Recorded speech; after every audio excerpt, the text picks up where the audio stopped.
welcome you to Blessed Assurance on television, a place where the needs of people are met with a food. God, no matter how you came here today, testimony still await you. Hold on to the Lord. If God be for us, no idiot can be against us. That is what the word of God said. Praise the Lord. Hallelujah. Men and brethren, I welcome you wholeheartedly to this awesome program. This time around with Blessed Assurance Gospel Church on television. We are on television not just for a show. We are here as the Lord has commanded us to meet a need. Of course, you know this is your regular pastor, the senior pastor of the Blessed Assurance Gospel Church, Reverend Felix Igweweze Gbinoba.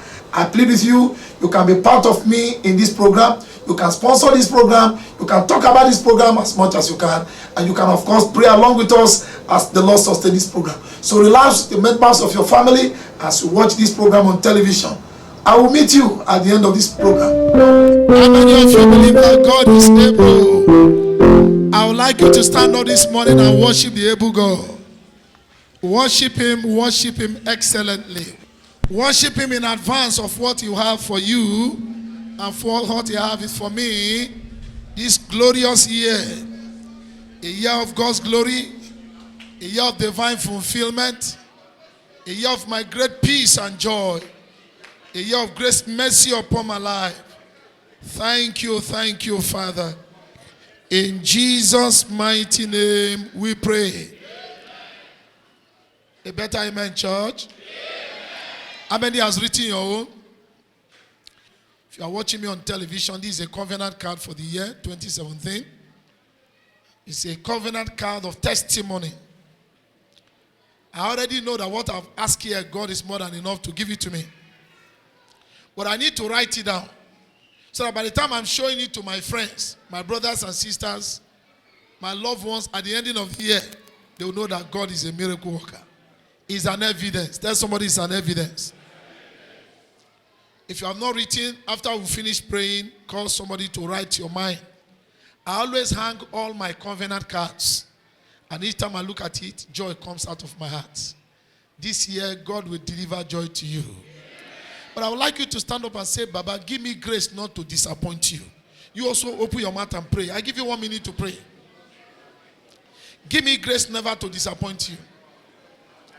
I will serve you this year better than I served you last year. Give me grace. Don't let me absent myself in church.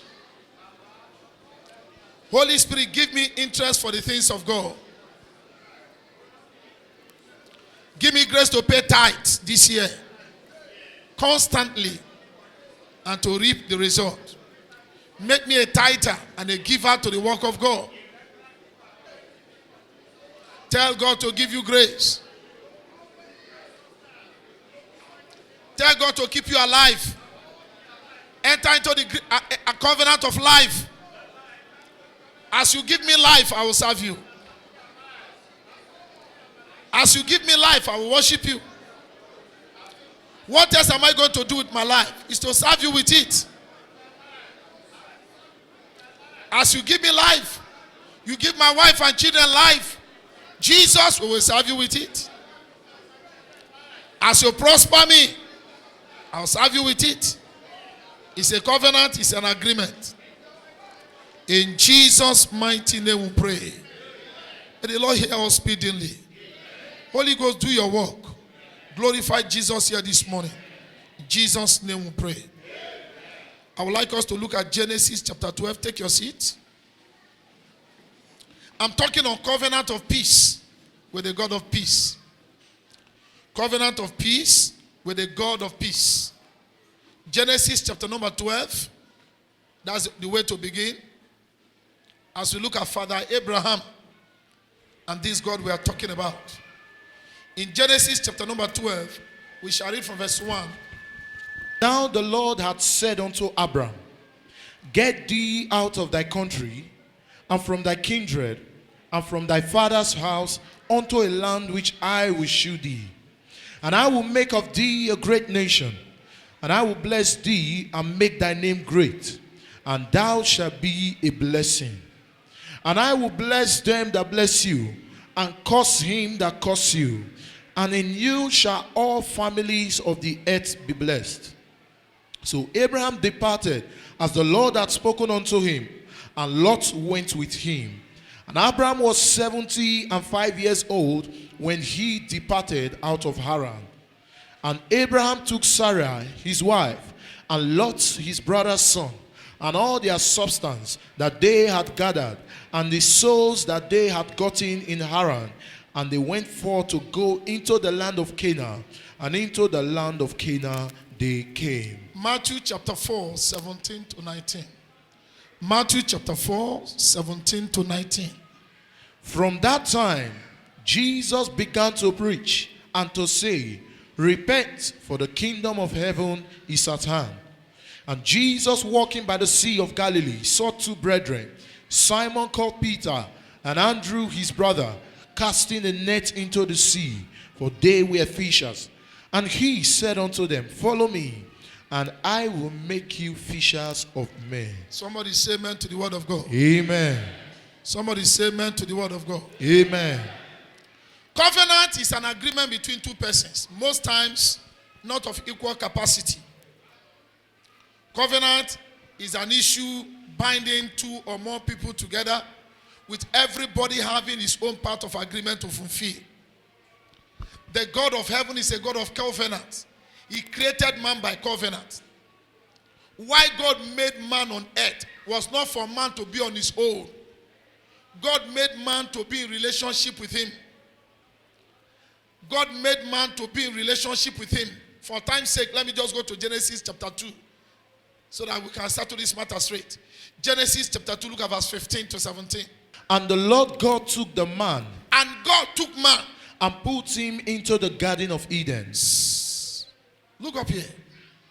Say God took a man. God took a man. Look up here. The day God created Adam, that was the day God created Eve. You better listen to me. The same day God created Adam was the same day he created the woman Eve.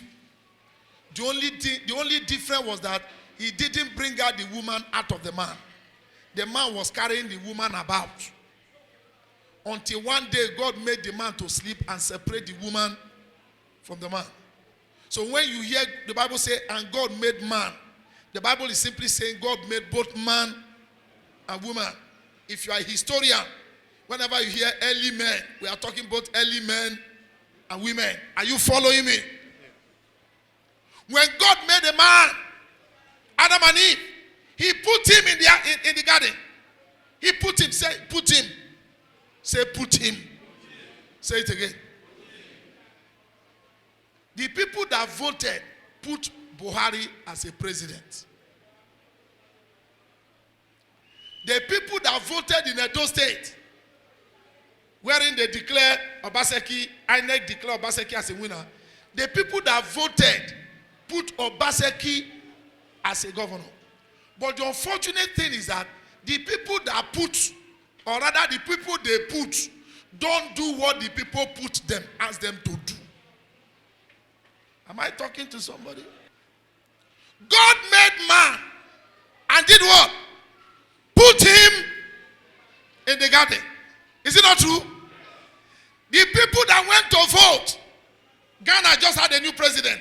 The people that left their houses, they went to the sun, they went to the rain, they put their hand and they voted. They put president, they put governor, they put senators. But what is the regrettable part of it? The people where they put, not they do the thing where people will put them, ask them to do. When they read there, they want to do the thing they want to do, as if they are the one that put themselves. God made man and put him in the garden. Genesis 2:15. Read it again. Genesis 2 verse 15. Yes. And the Lord God took the man God took man, and put him in the garden of put Eden, him in the garden of Eden. to dress it and to keep He it. told him, dress this garden and keep it. Go ahead. And the Lord God commanded the man, And saying, God commanded. Look up here. A minute, church, look up here. Person where them put, and the one where put on, who's supposed to give order? Eh? we will vote for president. And president where we vote for, who's supposed to give each other order?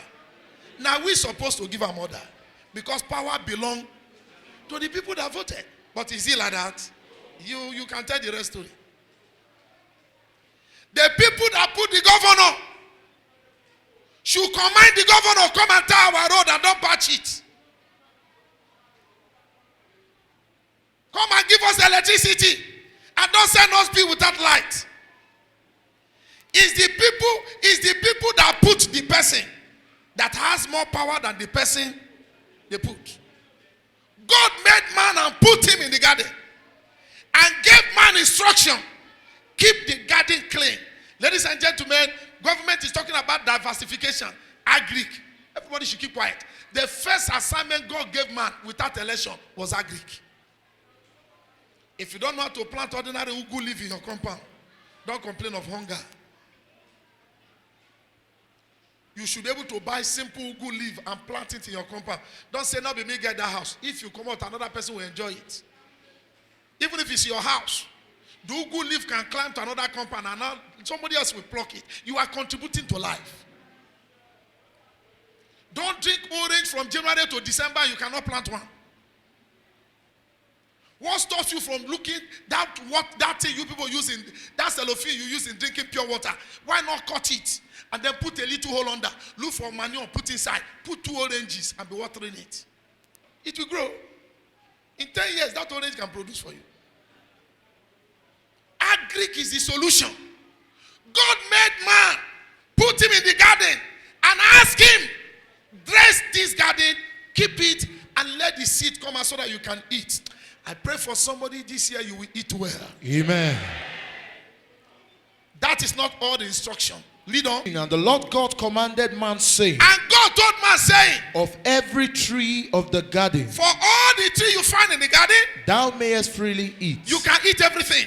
But of the tree of the knowledge of good Of the and tree evil, of the knowledge of good and evil, thou shalt not eat of it. you must not touch it. Look up here. I heard somebody say no free lunch. Not only that there's no free lunch, there's no free life. What did I say? Say no free life. Again? If you must enjoy your life, you must listen to instruction.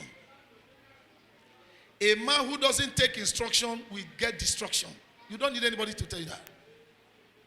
God did not create us here to do what we like, like the politicians are doing in government. You are dashing everybody 5,000 to do what?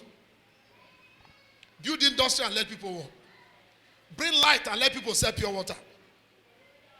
Let there be 24-hour light. People will sell water. What are they going to do with your 5,000 naira? And who are you giving those 5,000? Are they from Niger? What is their house address? What is their assignment? What do you ask them to do with the money? You don't go to government and be doing what you like. Do what the people ask you to do. Good road, light, education, hospital, let them function. We can go to farm and do the rest. Am I talking? Give us peace.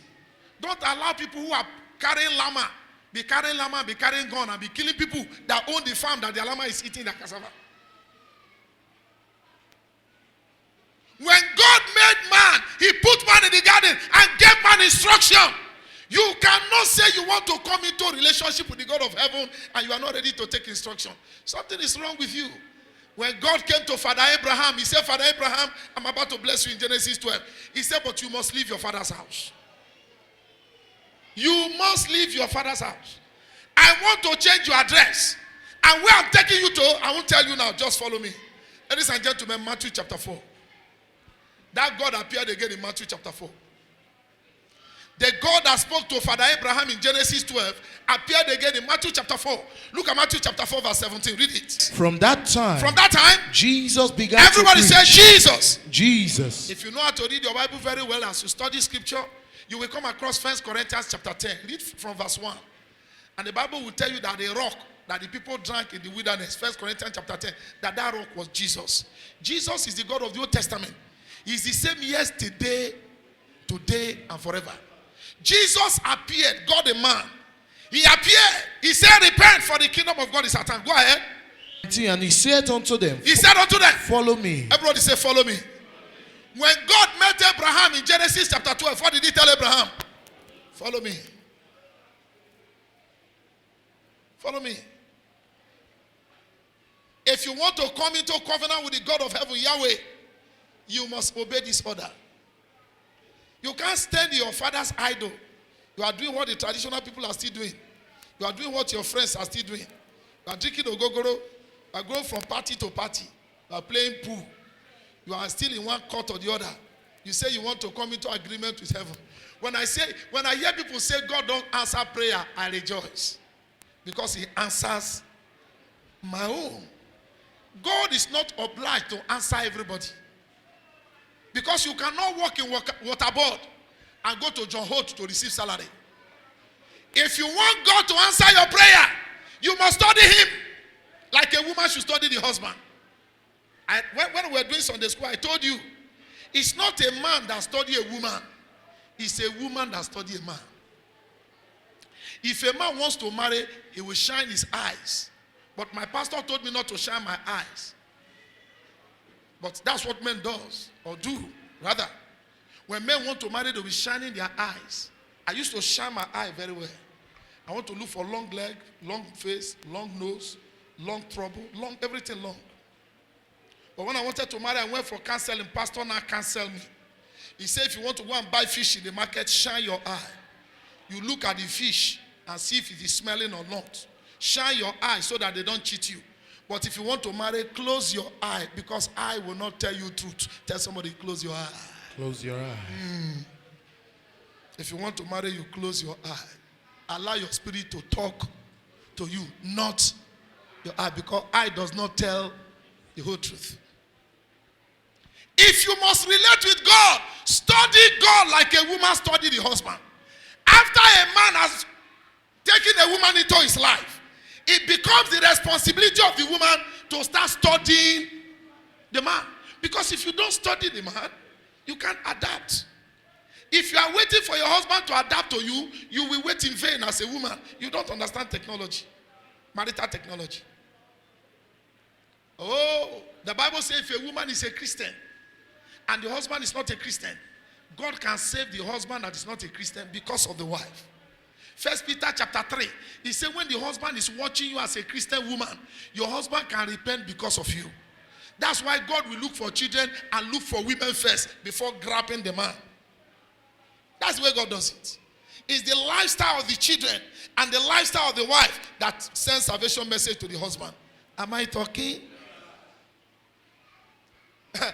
If a man repents, if 5 men became Christians, 5 men, they became Christian, and they bring all their wives to the church, only one will remain. I say it again. If 5 men came to church and they forced their wife to the church, before 5 years, only one woman will remain in that church. But if 5 women repent and they drag their husband to church, 4 husbands will remain.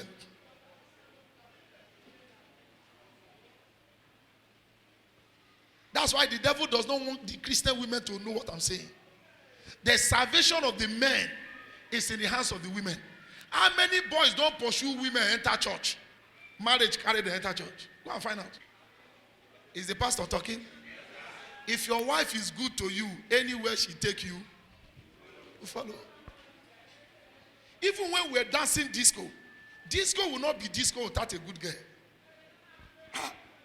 That's why people that are talking about gay, they are possessed with end-time demonic spirits. Because it's something that is not even practicable. If you are the man that dance, where you go shake heart? No. I think people are so degenerated. Let's not go into that stupidity. When a man has a good wife, anywhere the woman asks you to follow her, what will you do? You follow. Because you know. So when salvation comes to a woman, salvation will inevitably reach the husband. I pray you be a Christian woman that will make Holy Ghost to convert your husband. You will not be the kind of women devil is using to drag their husband away from faith, drag their husband away from good churches. That will not be your portion in Jesus' name. If you must relate to the God of heaven, that's what I'm saying. You must be somebody that will listen to instruction. Covenant has instruction. if you are in covenant relationship with somebody, instruction must bind two of you. Is it not so? If you are working in an office, the people that employ you will tell you when to come to office. Is it true? They will tell you when to close. Is it true? They will tell you when you go on break. Is it true? And at the end of the month, what will they do? They pay you. That's a covenant. You can't be working in an office and determine when you come to the office, determine when you go on break, determine when you close, and then you have to go and pay yourself. If somebody must pay you, you must listen to your paymaster. Ladies and gentlemen, Jesus is a paymaster. He told the disciples, he said, follow me. I will make you fishers of men. You see, thank God for prayer. But let me tell you, prayer or no prayer, your life success is attached to the person you are following. I'm about to round up this message. The success of your life is a function of the person you are following. May I say this? Are your ears open? Can I say this? I say it by the Holy Ghost.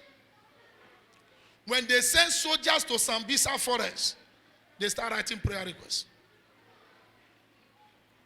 Once soldiers are sent to Sambisa forest, they will send message to their relative to go to church or anywhere to go and pray.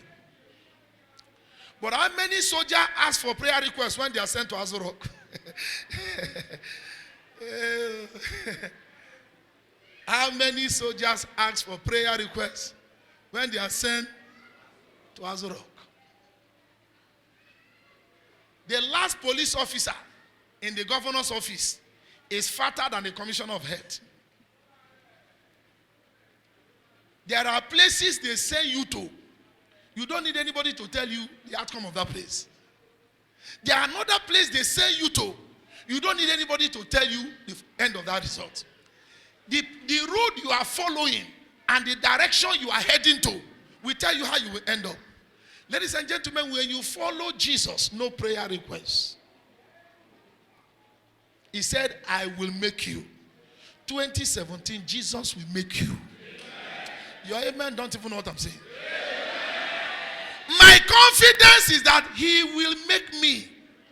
That is why I don't go into stupid covenant. There are many people that are engaged in demonic covenant. Brother, look at Isaiah 65. I want to be very quick. Isaiah 65, 8 and 9. People enter stupid covenant with the devil. You don't need the devil to work with. You don't need evil spirit to work with. You don't need the tradition and the witchcraft of the land to work with. They lead you nowhere. But if you follow Jesus, he will make something good out of you. Isaiah 65, look at verse 8 and 9. Thus saith the Lord. Thus saith the Lord. As the new wine is found in the cluster. Yes. And one saith, destroy it not. Yes. For a blessing is in it. Yes. So will I do for my servant's sake. Yes. That I may not destroy them all. Yes. And I will bring forth a seed out of Jacob. Yes. And out of Judah an inheritor of my mountain. Yes. And my elect shall inherit it. And my servant shall dwell therein. The people who are in covenant with God, who are in covenant with Jacob. Everybody say Jacob. Jacob. Who is Jacob? Abraham gave birth to Isaac. Isaac gave birth to Jacob. Jacob gave birth to you and myself through Jesus Christ. The covenant continues. It's a good covenant. There are many of us here. There are many people hearing me on television. They are trying to struggle out of the evil covenant their parents put them. If you enter covenant with the God of heaven, even your children unborn will benefit from the prayer you pray today. You didn't understand what I'm saying? Many of us are still struggling with the evil covenant our parents put us. Look at verse 6 of that Isaiah 65.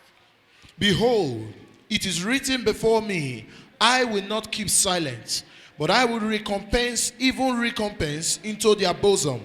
Your iniquities and the iniquities of your fathers together, saith the Lord. Your iniquity and the iniquity of your father.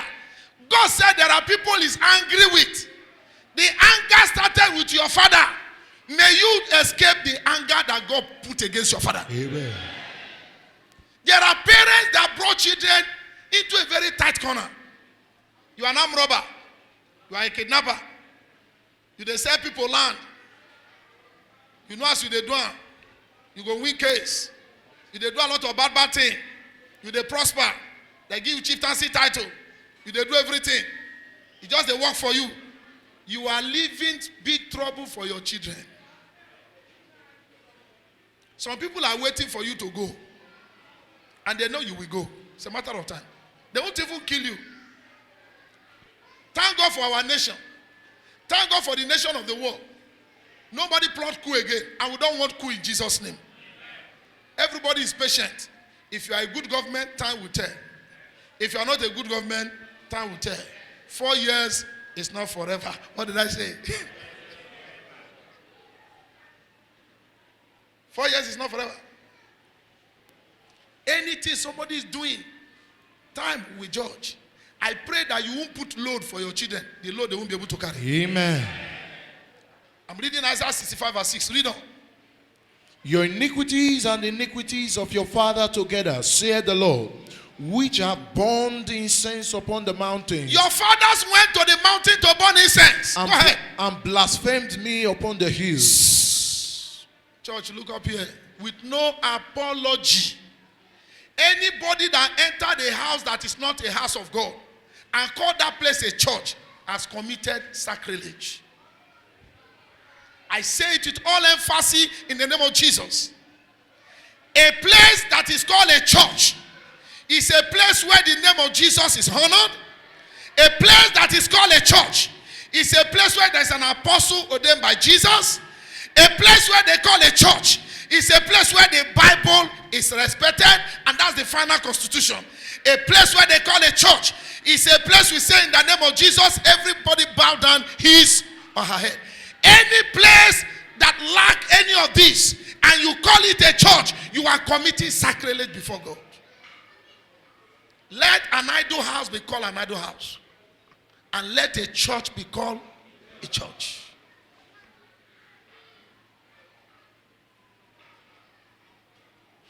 When I became a Christian, I had the privilege. I started hearing the gospel 1979. 83, I became a sound Christian by his grace. Sound in the sense that I believe Bible so well. When you go to Pentecostal churches, Bible-believing churches, then Assemblies of God, Church of God Mission, SU, Deeper Life. You know, when you enter some of these churches, after Sunday service, your spirit go full. Most of the things they are doing in Pentecostal churches now, when pastor will blow you, you fall. Those are the things they do in white garment churches those days.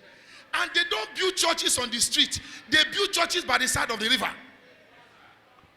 They burn their candle by the side of the river. When the people is snacking, then they say between charge over, charge over, charge over, charge over, charge over. We that carry Bible looking for Jesus, we know how we worship God. Today, they have amalgamated everything together.